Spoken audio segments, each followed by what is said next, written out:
இல்ல இப்ப திராவிட முன்னேற்ற கழக அணியில் இருக்கிற கூட்டணி கட்சிகள் ஒருபோதும் வெளியேறாது என்கிற நம்பிக்கையோடு தான் திராவிட முன்னேற்ற கழகத்தினர் எல்லோரையும் அரவணைத்து கொண்டு செல்ல வேண்டும் என்கிற மனப்போக்கில் இருக்கிறார்கள்.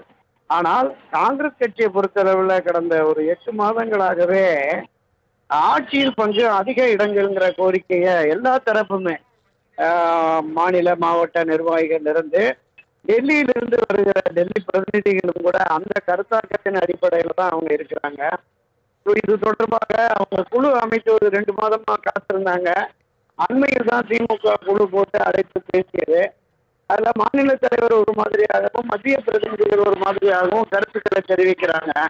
நீங்க குறிப்பிட்டது மாதிரி இந்த முறை 40க்கு குறைவில்லாமல் இடங்களை பெற வேண்டும், குறைந்தபட்சம் 35 தொகுதிகளாவது வேண்டும் அப்படிங்கிற மாதிரி காங்கிரஸ் வலியுறுத்துகிறது.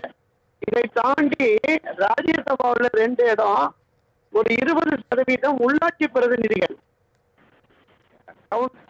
கவுன்சிலர் தொடங்கி மாநகராட்சி மேயர் வரைக்குமான அந்த பங்கீடும் வேண்டும் அப்படிங்கிற மாதிரி வலியுறுத்துவதாக நம்ம அந்த காங்கிரஸ் தரப்புல சொல்றாங்க. ஆனால் திமுக ஏற்கனவே கொடுத்த அந்த தொகுதிகளை விட ஒரு 2 தொகுதிகளாவது கூடுதலாக கொடுக்கலாங்கிற மாதிரி திமுக தரப்புல 27 அல்லது 28 பிளஸ் ஒரு ராஜ்யசபா அப்படிங்கிற மாதிரி சொன்னாங்கன்னு திமுக தரப்புல இருந்து கேள்விப்படுறோம். அதை காங்கிரஸ் ஏற்கவில்லை அப்படிங்கிற மாதிரி. இதுல என்னன்னா, திருமதி சோனியா காந்தி, திரு ராகுல் காந்தி, தேசிய தலைவரான கார்கே, இவர்களுடைய என்ன ஓட்டம் என்னங்கிறது தெரியல. திரு கனிமொழி அவர்கள், திருமதி கனிமொழி அவர்கள் டெல்லியில போய் ராகுல் சந்திச்சுட்டு வந்த உடனேவே அது ஒரு முடிவுக்கு வந்துடும் அப்படின்னு எதிர்பார்க்கப்பட்டது. ஆனால் இல்லை.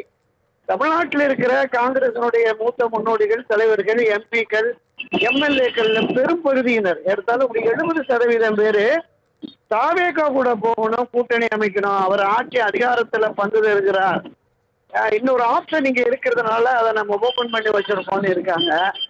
இது எந்த அளவிற்கு இப்ப திராவிட முன்னேற்ற கழகமே அவங்க காங்கிரசுடைய பிடிவாதத்தை பார்த்து நீங்கள் வெளியேறி சென்றால் கூட பரவாயில்லை அப்படிங்கிற மாதிரி கூட பேசியிருந்தா நமக்கு தகவல்கள் இருக்கிறது.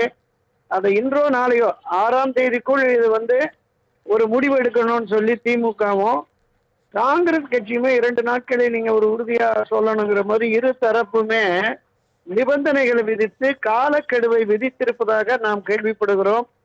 எந்த அளவிற்கு இது திமுக காங்கிரஸ் இடையே உடன்பாடு வரப்போகிறது என்பது ஒரு கேள்விக்குறியாகத்தான் இருக்கிறது சகோதரி.